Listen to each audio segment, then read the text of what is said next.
Kings and queens, welcome back to the channel. I hope you guys are all having a fantastic day. The PTB is here with a brand new survivor and tons of other changes. Without wasting any time, let's jump on into it. So, first things first, the brand new survivor is here. I have seen and kind of read nothing about this because I've been on vacation out the country, so it's time to see everything. So here we go. The first survivor, the brand new survivor, ORELA Rose. I hope I said that right. ORELA. Here we go. Off. Oh. Not even in death, apparently. Okay, so we got some voice lines as well. Let me go ahead and actually put the game quickly in Ultra so we can see all of the different textures, make sure everything is looking good. Okay, you know what? I like your style. I like your hair. Love the blue color. Hey. Not too bad. I'm not gonna lie, not too bad. I'm liking the look. I'm digging the look. Let me take a look in the store, see if anything's there. I doubt it, but we can always check. Oh my god, there is things here. Okay. Normally, there's never things in this store. Let's take a look. So we just have our regular, different type of outfits here. Normally, you know, these are just the recolors. Ooh, her hair is different in this one. Okay. Ooh, she has blonde hair. So pink over here, blonde hair. I really like this jacket. This jacket's pretty cool. Okay, I like the blue as well. The blue would probably match with our default outfit. Hair are the better ones. Also, in case you haven't noticed, you'll see that these portraits are now different colors. So there's different rarities now. So this is now the common. This is now the uncommon. This is now the rare. And this is the ultra rare. So let's take a look at some of the rare outfits. Ooh, that goes hard. Yo, she reminds me of, Lifeline with the plus on her back. She reminds me of Lifeline from Apex. That goes hard. That goes real hard. Look at the Eric. Yo, that cosmetic is sick. Okay, then we got the other variation of the color. Yo, look at the little medkit on the bottom. I didn't even notice that until it was highlighted in red. Okay, let's take a look at the other outfit. Oh, that goes hard too. Yo, her style is trippy. Her style is trippy. Ooh, I really like those glasses. Great accessories. Great accessories. And finally, I'm assuming this is another recolor. Ooh, I don't know which color here I like better. I think I like this color here a little bit better. Okay. Yo, that is cool. I'm happy that we actually ended up getting some of the cosmetics here. Let's go ahead and take a look at the perks because I know you guys are probably super duper curious about the perks. So we're going to quickly go on here. We also see the new quest system, which we'll talk about in a second. Let's go ahead and head on over to the custom game. We are on the wrong side. Let's switch over to Survivor. And we're going to take a look at all of her perks. Right. So, for 3 unique perks, let's go ahead and take a look at all of them. See if they're any good or if they're bad. I will give you my... my response to them all. Okay, so the first one that we have here is called Do No Harm. When you heal another survivor, for each hook state they have, heal 50% faster and gain 3% progress for succeeding great skill checks. Okay, you know what? That's not... it can synergize well with other perks if you stack on them. So if someone's pretty much on their death hook, you heal them really quickly.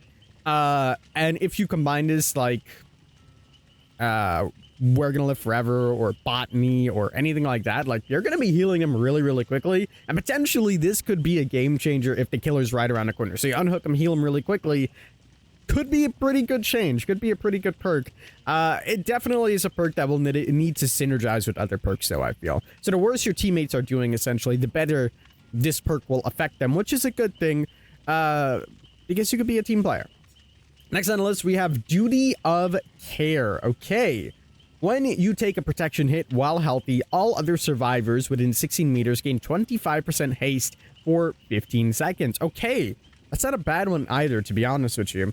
So essentially, if you're, like, someone, again, is about to die or go on hook, you can just go in for the body block. So this encourages body blocks and protection hits, and once you get that done, everybody else runs quicker. So if you want to take chase, this is essentially the greatest perk to do so, because let's say the other person's on death hook, the killer's trying to tunnel them, you go in for the body block, and the killer hits you, they get that nice little speed boost. Will it be enough? I don't know.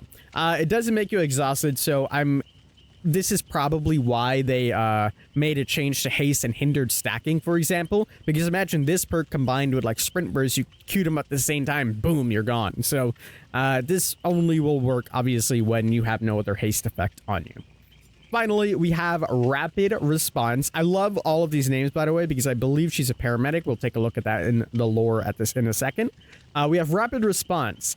When you do a fast locker exit, you suffer from the exhausted status effect for 30 seconds. When you're exhausted, you see the killer's aura for 2 seconds. Okay, so you have a way to permanently, well, not permanently, but actively make yourself exhausted. I'm assuming you can still run some builds that make you exhausted, like anything like sprint burst or life, whatever the case may be, to still get exhausted, and this still will work. And then you see the killer's aura. It could be good. Like, this perk obviously is made if you're coming out the locker, you're obviously going to be using head on, maybe deception for instance as well, but this is a pretty good perk for just getting a little bit of information.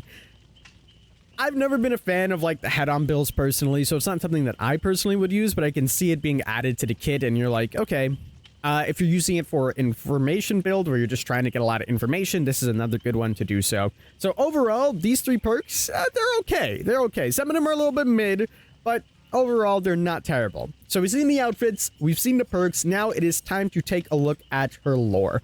I don't normally read lore too much. That's not a big thing that I do here on the channel. So we will quickly skim through it, but I'll go slow enough so that you can slow down the video or pause the video at any point in time to read it for yourself. So let's go ahead and take a look at her bio. So Aurelia Rose. I'll make this a little bit bigger so you guys can see. And you guys can read along. It's a little bit hard to read with all the fire effects in the background, but we will take a look. So she grew up in Chicago's far north side in Rogers Park, near Lake Michigan. Nice. Her dad was a firefighter and her mom was a nurse, which makes sense. Aurelia majored in hospitality at Lakehead University. Freshman year, she bonded with Emily, a girl in her restaurant management class who helped her through her transition.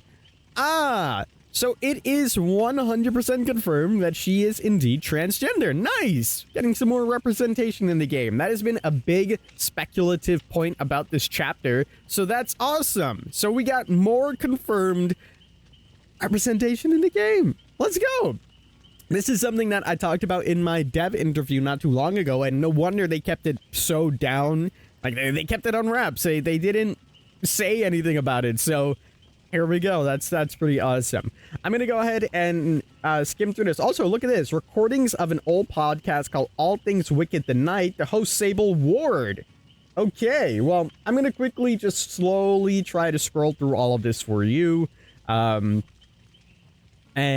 you guys can read this. You can slow it down on YouTube and take a look at it because the lore is pretty lengthy, and as much as I would love to read all of the lore for you guys, it's just not really something that I do on the channel. So you're more than welcome to pause the video at points in time if you want to read everything for yourself, or if you want to slow down the video, you're welcome to do that as well.